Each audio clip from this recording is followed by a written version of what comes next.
This is the Shoulda Bet More podcast, presented by Goal Boys Network. Here's your host, Will Hill. Welcome to the Shoulda Bet More podcast, presented by Goal Boys. Coming up on the show, Reed Wallach of Sports Illustrated Betting will join us. We will go over the conference tournaments. They are here. They are underway. A couple started. We had the Atlantic Suns start Sunday, and our Queens team advance. We'll get to them. A couple started Tuesday, a couple more Wednesday, and once these start, they just they keep on coming, which is really the best part. Really, as good a time of year as any. For anyone that's ever been to Vegas, people talk about go there during the NCAA tournament, the first round, which is a great time. But this week, this conference tournament week, this week into next week is almost better, just as good, just because the volume of games. There are just so many games in so many of these tournaments, and we will get to all of them with Reed here in a minute. We'll just start here. I'll start with some of them that stick out to me. Now, again, the bigger ones, the Big East, ACC, SEC, the major, the Power Five or whatever. That's going to be next week as usual. That's closer to the actual selection midweek. Next week, those usually start. Those are fun too. Those are fun because the teams, but for the most part, those teams are. The good teams are in. I mean, there's a handful of bubble teams here and there, but there's the drama is where the drama is with these single bid leagues, these smaller leagues where this is everything. This is their season, which you could say is a flaw and really not fair if you win the regular season and then you got to still prove it over a 3-day single elimination sample. There is certainly an element that's not fair, but these are money grabs. They like to have the revenue. They like to have the games on TV and. People watch them and they are exciting. But this is where really what the drama is in these single bid leagues. A couple that jump out to me. And Queens is still 22-1. They beat Florida Gulf Coast on Monday, and they will now play Lipscomb in the semifinal. Don't have a line for that now, but 22-1. They already beat Lipscomb. Both teams shoot a million threes, 27 per game. Thereabouts for both teams, both in the top 50 or so in terms of 3-point attempts per game. So Lipscomb shoots the three better, but in a one-game sample where everyone's chucking threes, if Queens is hot and Lipscomb isn't, Queens could find itself in a title game here against Lipscomb, against the winner of the other game in the A-Sun here. So I still think 22-1 is bettable. They will obviously be a dog to Lipscomb. And there was confusion too about reseeding, not reseeding. A couple websites I checked after the game on Monday said they don't reseed, and then a couple said they did, and it turns out they do reseed, so they will get Lipscomb. We're probably gonna have to beat them anyway, but I guess one last chance at an upset. But I still like Queens at 22-1. Colgate in the Patriot is 4-1. I know this is not the same level of team in terms of the Patriot League that has dominated that league the last half decade or so, made the NCAA tournament, had some competitive games. Arkansas one year, there was a Wisconsin game. They've played competitive. They usually run out of gas. They didn't win any of the games, but it's been a really dominant Patriot League team for Colgate. This is not the same team, but at 4-1, I still think they have the pedigree. And I don't love Bucknell at the top. They start out, Colgate does, with Army on Thursday night in the quarters. They should win that. They'll be heavily favored. If you win that, they play probably American in the second round. American beat them twice, but both those games were close. American's not that good of a team, so I wouldn't be shocked if Colgate can find its way into a final. And at 4-1, I do think that one is interesting. A couple more that jumped out to me. Omaha in the Summit is plus 450. They won the regular season title. Plus 450 for a regular season champ is a little long. That one jumped out to me, and if you have bonus bets or some of these, they give you a free bet, but you can only bet a little amount of money, and you really want to, what's the expression? Turn a toothpick into a lumberyard. You can parlay some of these, and you get some monster payouts. And it's, probably not the best idea to just blindly parlay them or just parlay them in general. But if you really want to, hit like a 300-1, you parlay some of these just for fun. Again, free bets, things like that, things where, like, I know FanDuel sometimes gives you a free bet, but it's like a $10 max. Well, might as well use it on something that, you can really do some damage on, that kind of thing. So you got some plus prices there. One that's interesting to me, we talked last year about Indiana State. If they didn't win the Missouri Valley, would they make the tournament? They were a bubble team. They did not get in. They lost in the final. Drake at 27-3. They are minus 110 odds on favorite to win the Missouri Valley. I'd be very concerned if they don't win this tournament, and I don't think they're going to, about them getting a bid, because they're 60 in Ken Palm. They don't have any great wins. And if you look a little closer, all right, 27-3, they play a slow tempo. They play check a lot of boxes. They're 5-0 in overtime games. I don't know how sustainable that is. those games in the Missouri Valley in that building are always close and low scoring and kind of ugly. Those unders have done well, very well. Now the cat's kind of out of the bag. People sort of know about that trend, but unders, first half unders have done extremely, extremely well in that conference. So if you are going to bet unders, and that starts on Thursday afternoon, and Thursday is where we finally start to get incoming here of day games, which is really what makes this time of the year fun. Is just having games on wall to wall afternoon, things like that. Um, Unders, if you like them, get to them early because those unders are going to get hit. That trend has kind of gotten out there now that unders in these games are good bets. So I could see the opening line, whatever it is for these games. Say the opening like 136. That's the first number you see right away. It's probably going to close 132, 133, something like that because it's pretty well known that these games go under. But I don't like Drake in this tournament. Bradley's plus 340, plus 310 in some spots. Northern Iowa plus 475. Our buddy Todd Wishnev said Illinois State, watch out for them at 16-1. I would be looking for somebody other than Drake. And again, if Drake does not get in, it's cruel, but it's the nature of this tournament. It's the nature of the committee. I don't think they're going to be putting in a 3-loss or a 4-loss Drake team that does not win their tournament. They just don't have a ton of good wins. And, the 5-0 in overtime scares me and they lost at home to Bradley pretty recently, too. They've just kind of outperformed a lot of their numbers. They turn the ball over a lot. There are some flaws, some red flags here with this Drake team, and I would be looking for somebody else in this tournament. So Colgate, I still like Queens at 22-1, Omaha plus 450. What the hell? I'll trust our buddy Wishnev. How about Illinois State at 16-1? Not bad. Not bad. And the thing that's fun about these tournaments, I mentioned the other day, you're not going to get all chalk. You're going to get some upsets. It's a one and done format. There's a lot of pressure on these teams that had good years. You come in as a 1 or a 2 seed, you kind of, oh man, we won the league. Now we got to win it all over again just to get to the tournament. That lends itself to I think these teams coming in kind of fast and loose, and especially these conferences like the Atlantic Sun Belt where they shoot a lot of threes. You know what? You throw up you throw up a 4 for 26 from three while somebody else goes 13 for 25 or something. Well, it's gonna be hard to win that game. It's like the turnover battle in football. The three is the great equalizer. So excited to talk to Reed Wallach about all of these tournaments. Maybe get his thoughts on his Mets. That is next. This Shoulda Bet More podcast. All right, we are back. Shoulda Bet More podcast. Let's talk some conference tournaments. Nobody better than our next guest. You can catch him at SI Betting, the early read. It's our buddy Reed Wallach. Reed, happy March, man. The best time of the year. Yeah, well, thanks for having me. Always a busy time of year, great time of year. We're not, as we're recording this, we're not in like the daytime hoops yet, but we're getting closer to noon. Throw up the ESPN Plus, throw up the Fox Sports app. It's not really work, but work. It's a good time of year. All right, since you brought it up, my audience is probably tired of me bitching about it, but since you brought it up, I'm going to bring it up to you. It's you're a diehard with this stuff just like I am. Have you noticed how much more backloaded the schedule is than it used to be? Like the Missouri Valley used to be like 2 weeks before the tournament, or that Sunday that final was a week from the selection show. All of these, the Atlantic Sun is dragged out. Usually we've gotten like a couple title games. I remember years ago, it used to start the Saturday 2 weeks before the selection. You get a bunch of title games, and then they would come fast and furious. I feel like it's all backloaded now.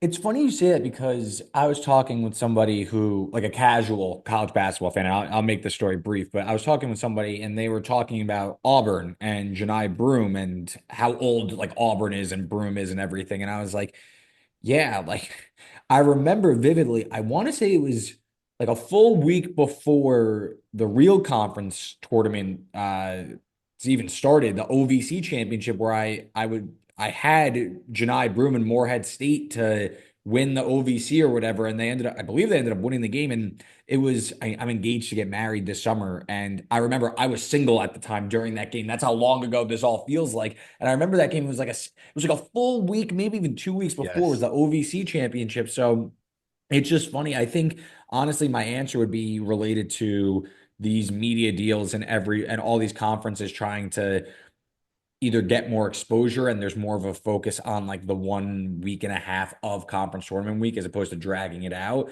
with all the new flush of TV money coming in. I imagine it has something to do with that. Yeah, and I think these teams probably don't want if I'm a conference, I don't want my champion winning Saturday 2 weeks before the selection. You got to wait another 4 or 5 days, but you might be not playing for 18 days or whatever. So I get Yeah, that. But from 100%. a viewing standpoint, especially live betting, because I think there's some good live betting opportunities in these conference tournaments because they foul so much more at the end. It's overwhelming to just have so many games all at once. But I guess I'll let you start conference tournaments. We got a bunch of odds up, bunch of tournaments up. What is your favorite one? Well, so first, let's lay the land out here. It's only the mid majors, really. There's no odds out on like obviously we Yes. still have a full another week of action. So let me just pull up what we got here, just the current market. I would say so. What one team that I think is going to get a lot of buzz and is going to be the trendy team now, rightfully so, because the Sun Belt has adjusted their conference tournament structure to basically, and by the way, I completely agree. I think it makes total sense. You want the best representative in your conference to make the tournament. So the Sun Belt's basically did it where the top teams get like, I think it's 3 or 4 buys in a row that get you all the way to the semifinals. But there's one team that doesn't get the full buy, and that's App State. I think that they're sitting at like 20-1. You have Arkansas State, South Alabama, James Madison, and Troy all between 2 and 4-1. And then it's a big drop off, and you got App State kind of in its own tier at 20-1. The only, I guess, dark horse there. Look, it's a long shot. I think they're going to be super trendy, mainly because I think a lot of the teams at the top are a little flawed. Ark State, really tough draw for them. They're going to take on South Alabama, a team that's given them some trouble during the regular season. James Madison, probably the best shot making and offense on paper, but I think that they could be in some trouble when you look at a team like Troy, that they could potentially run into the best rebounding team in the Sun Belt. So a lot of that to say, App State, they're kind of hanging around there, really well balanced, really can give coming up the pipe, basically, if they can run through their not as far of a buy, they could go on a bit of a run. So App State at 20-1 is one that has my eye. And then another league that is habitually in chaos, it's the Horizon League. Look, I think you could see a whole mess of different teams come out of this one. Oakland, if you remember last year, they upset Kentucky in the tournament after winning this league. They're 17-1. Definitely, again, they're going to play their style of ball. They have a morphing zone defense. They play super slow. They know how to, they're good in a tournament setting. But to me, the second choice, Milwaukee, very, very slight second choice. They're plus 280. Robert Morris is the favorite at plus 260. But Milwaukee is an absolute terror to deal with. One of the best rebounding teams in the country. Now, they have some shot making issues, but they just win the shot volume battle so much that that's like, I guess, more of a shorter shot that I like. So Milwaukee, that tournament always gets crazy, but Milwaukee at plus 280 has my eye. And we're recording this Tuesday, so some of these will be underway by the time people listen. But yeah, the Sun Belt one is crazy because those bottom four teams, to your point, they've really spread it out and bracketed the bracket, so to speak. Mm-hmm. Those bottom four teams, so Coastal Carolina, Louisiana Monroe, UL Lafayette, and there's one other team, Southern Miss. In order to win that tournament, they have to win 7 games. I've never Yeah. seen anything like that. But I think it makes sense though. We were just talking about these tournaments starting early, late. Like I think that you got to give yourself every competitive advantage possible. And you don't, as much as it's nice for the Southern Misses of the world or whatever team you want to say comes out of there, like you want that team to, it makes for a great story, but also they're gonna get to the tournament and just get squashed. So you'd rather put out Yes. your best team, which by the odds would be that's Arkansas State, but I think it could be App State. I think that they might be set up for a nice run here over the next week or so. Yeah, and reward the regular season because I mean we're sitting here from November to March playing these games. It's that should be emphasized or rewarded more than just a couple days here in March, as much as we all love it. All right, we'll just kind of bounce around. You can kind of give me your thoughts. You don't have to have a pick, obviously, or thought on anyone. We can pass, but we'll just go quickly here, or as quickly as you want to go. Patriot League, Bucknell's the short shot at plus 110. Any thoughts? Anyone you think is live or worth the bet? Nothing much for me in this one. It's a league where this season I've been betting a lot of unders. Now, look, that's like completely blind, and yeah, I'm just kind of saying that, but I do think that you're seeing a lot of these teams really bloated. So I've been betting Patriot League unders quite a bit this season. If you want my bet stamp at RW33, they all go in there. But I know a lot of people are going to find themselves on Colgate. I believe they're the third choice.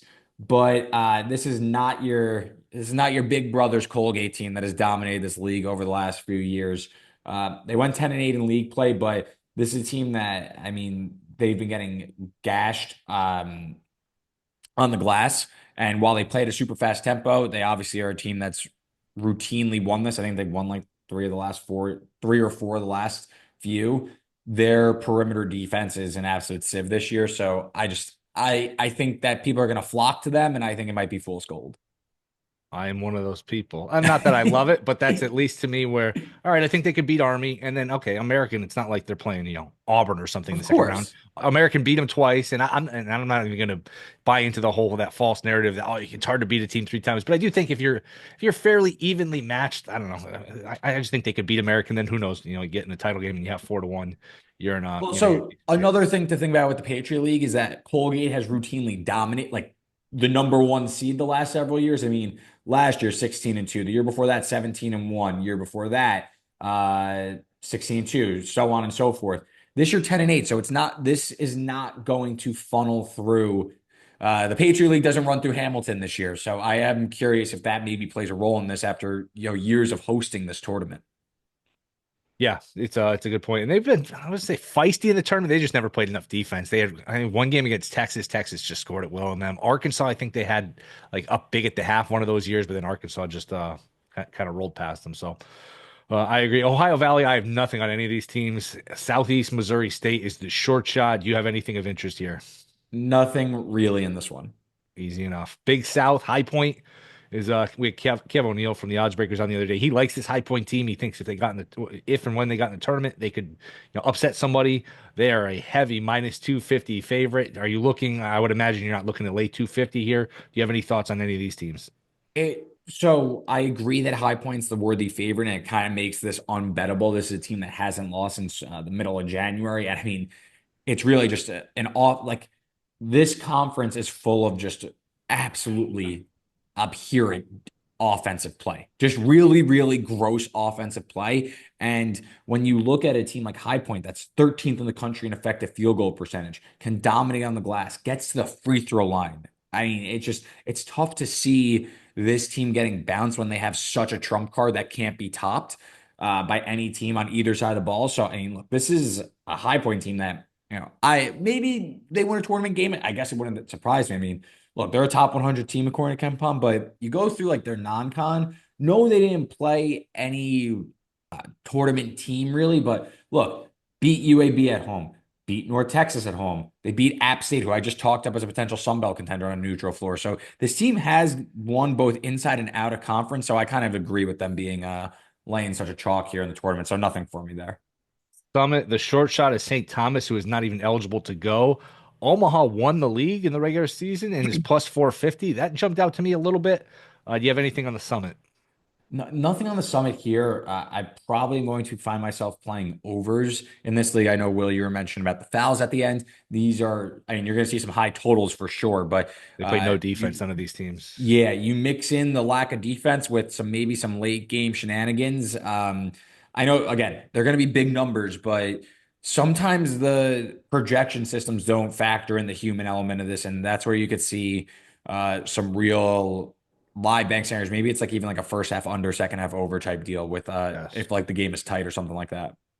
I was reading, I forget where I read it, that even though these teams are typically, no defense, a lot of high scoring games, this building where they have the conference tournament has been conducive to unders. I don't know if it's one of these big stadium, big backdrops things. So that's always, something to keep in mind too with these neutral courts of like, all right, Missouri Valley, which we'll get to, that's always typically been an under. So these shooting backdrops, something to keep in mind with these tournaments as well.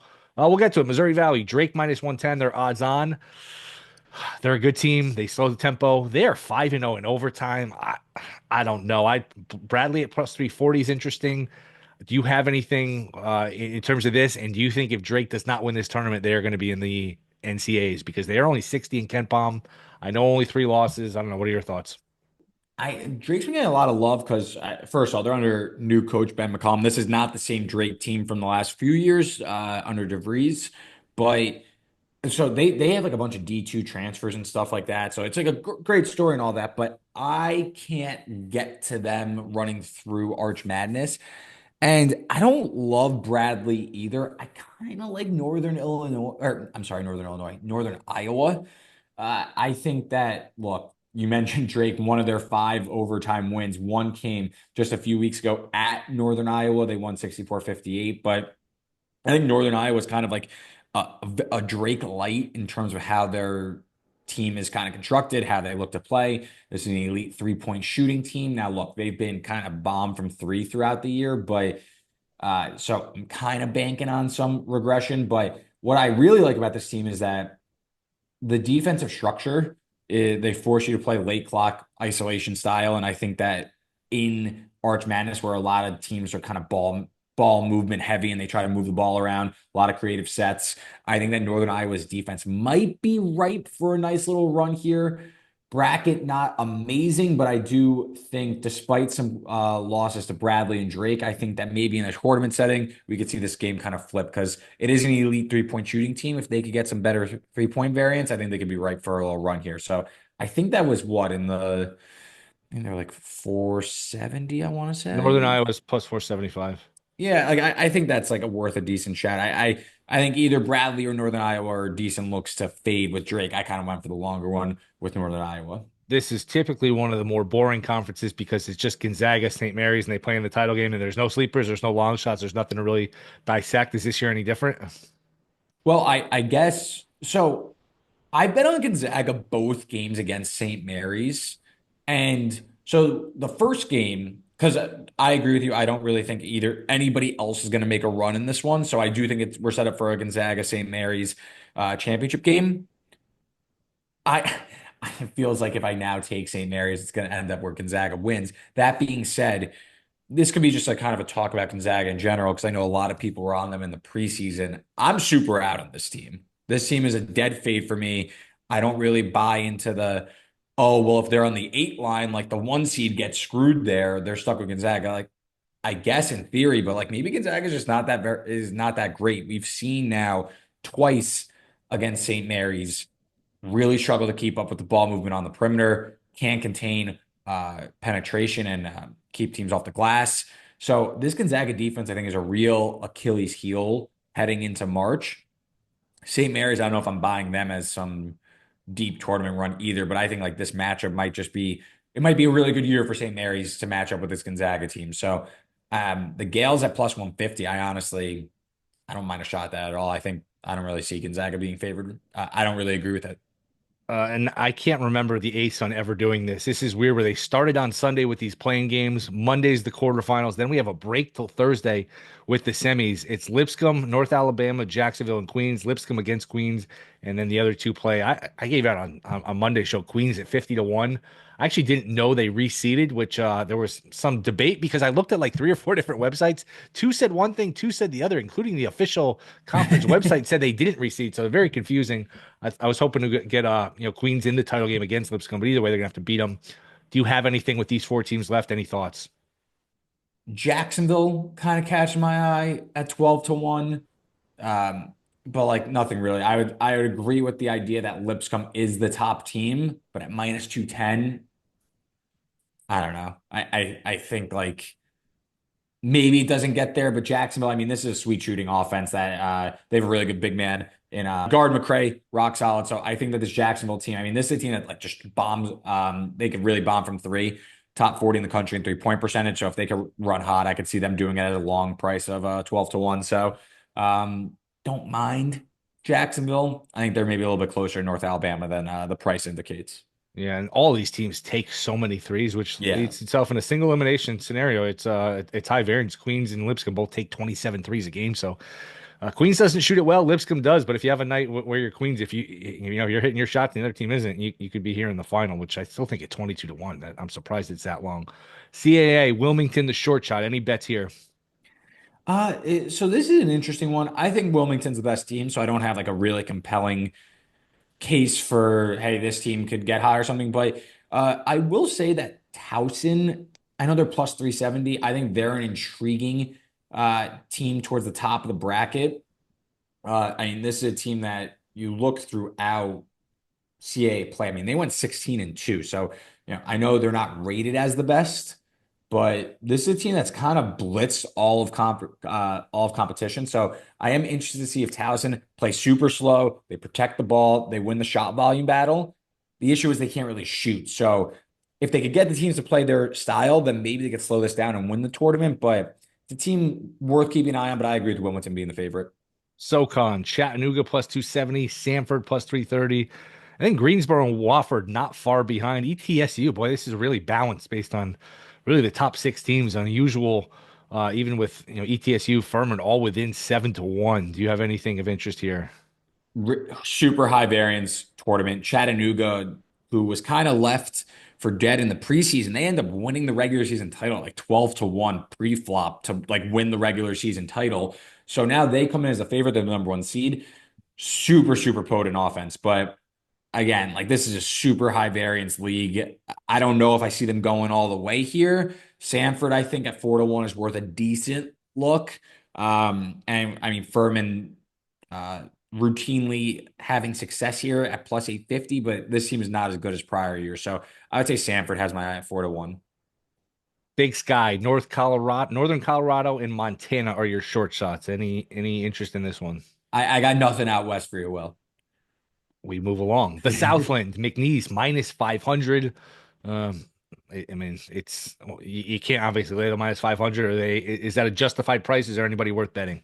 No, McNeese is like much the best in this conference. They're going to absolutely blitz everyone. And I'm interested to see who they get matched up Me again too. because matched up against in the NCAA tournament. Because last year, this was a really trendy team They going got into March. killed. Yep. And they faced Gonzaga and got absolutely run off the floor. So again, team that you're going to see like for people listening that are just kind of ramping up and stuff, like you're going to hear a lot about McNeese. This team is really unbelievable. Will Wade's their coach, but I think it's a lot of matchup dependent there. Do you have a Final Four national title kind of sleeper? 2 years ago was FAU. Last year was NC State. I know UC San Diego is going to be, they're really good. They're going to be trendy. So I don't even know. I mean, you can call them a sleeper, but that's going to be, it's always the team. No, not everyone's picking. Like nobody was picking NC State last year. So I feel like UC San Diego doesn't qualify. Do you have anybody in mind? Shoot, I'm looking at like the Final Four odds to see if like maybe one jumps out because the ones I have are kind of I don't want to say like they're like trendy, but I think like mine aren't like some super duper kind of crazy take. On UC San Diego, I think I bet them the last like 14 games, and I think they're 13-1 against the spread or something. I mean, I bet them like every single week, Thursdays and Saturdays. It's like death taxes, bet UC San Diego. This is like seems an absolute machine.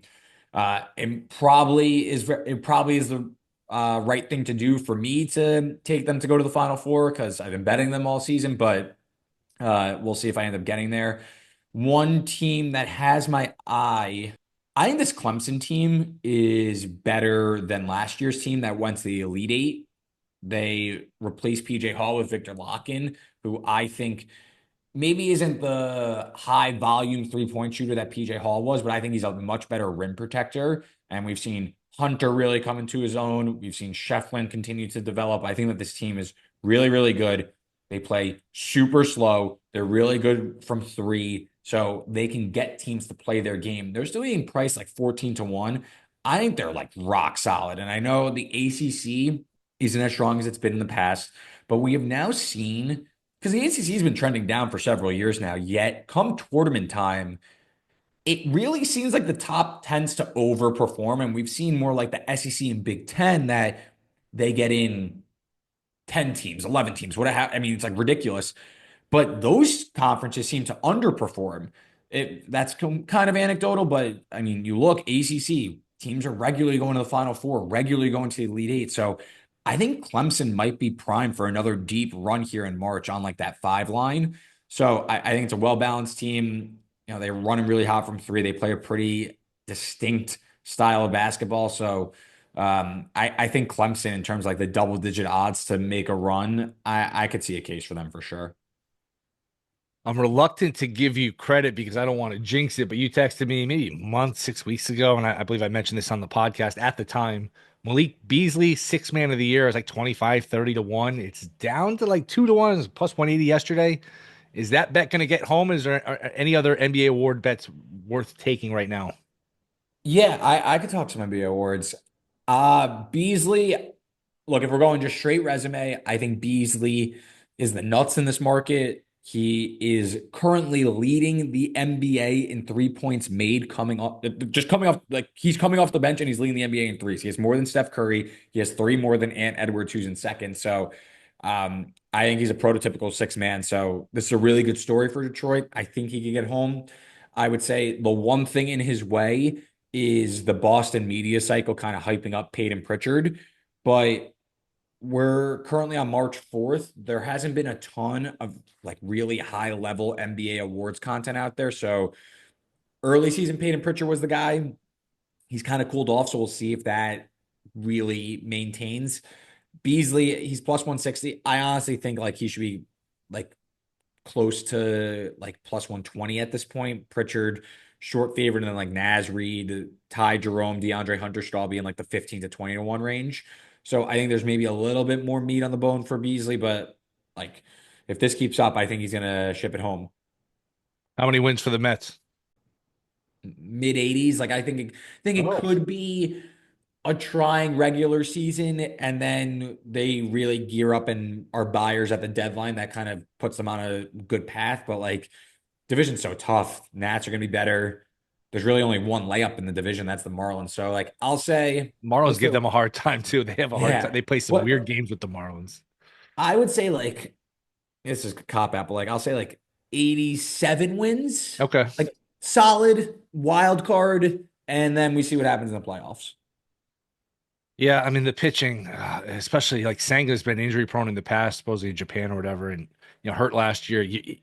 You can survive no month or 6 weeks without Manaya. You can kind of piece it together, Mm, but you're in that position where if Sanga goes down or one more injury, and the Petersons of the world, the good Griffin deal. Cannings, it's just not like championship level pitching. They're gonna need Holmes was thought of as like all right, take a shot on him. They're gonna kind of be relying on Clay Holmes. Yeah, like I'm looking, their win total's at 90 and a half. It's a good lineup. It's a really good lineup, and the bullpen's pretty good. Yeah, I would probably lean towards the under just because of some pitching depth concerns, and I could see maybe some floundering, some like 5-7 stretches, some like couple series losses here and there. But like I still think that this team is they have enough in the cupboard to make a run in July and get hot and take over. Yes, to me, Sandy Alcantara is a perfect like match. See that he's healthy, see that he can establish I himself, mean, then trade for yeah, that him, and would as that would soon as rock. possible. And I don't think Soto. Sometimes these guys, especially coming to New York, they sign a big contract. They have those, that first month where they're getting booed and they're pressing. I don't think Soto will have that just because he's already played in New York, and his game is just so like slump free. Because he walks, he gets good at bats. It's hard for him to go in a slump just because he's such a polished player There on will be no offense. booing Juan Soto at Citi Field. I could assure you that. I don't think that's on. I don't care if he starts batting 150 for the first month. I think that everyone will give him the benefit of the doubt. You're probably right. You're probably right. Although New York fans, Mets fans, were we'd never know, but it would have to be really bad for an extended period of time. All right, Reed, appreciate it, man. Good luck. Enjoy the madness. This can be a lot of fun. Hopefully, we get you on again soon. Let everyone know where they can find you. Yeah, thanks for having me on as always. Great time of year. Always happy to do it. You can find me on Twitter at Reed Wallach. I'll be posting all my college hoops plays for the next month and I guess beyond over on my bet stamp at RW33. So make sure you check that out. And you can check out my work over on Sports Illustrated Betting. Just go to Sports Illustrated and the betting tab should be on the top. Awesome, man. Appreciate it. Thanks again. Hey, thank you. All right. Thanks to Reed Wallach. Appreciate you guys listening. Rate, review, subscribe. Be back Friday. See you then.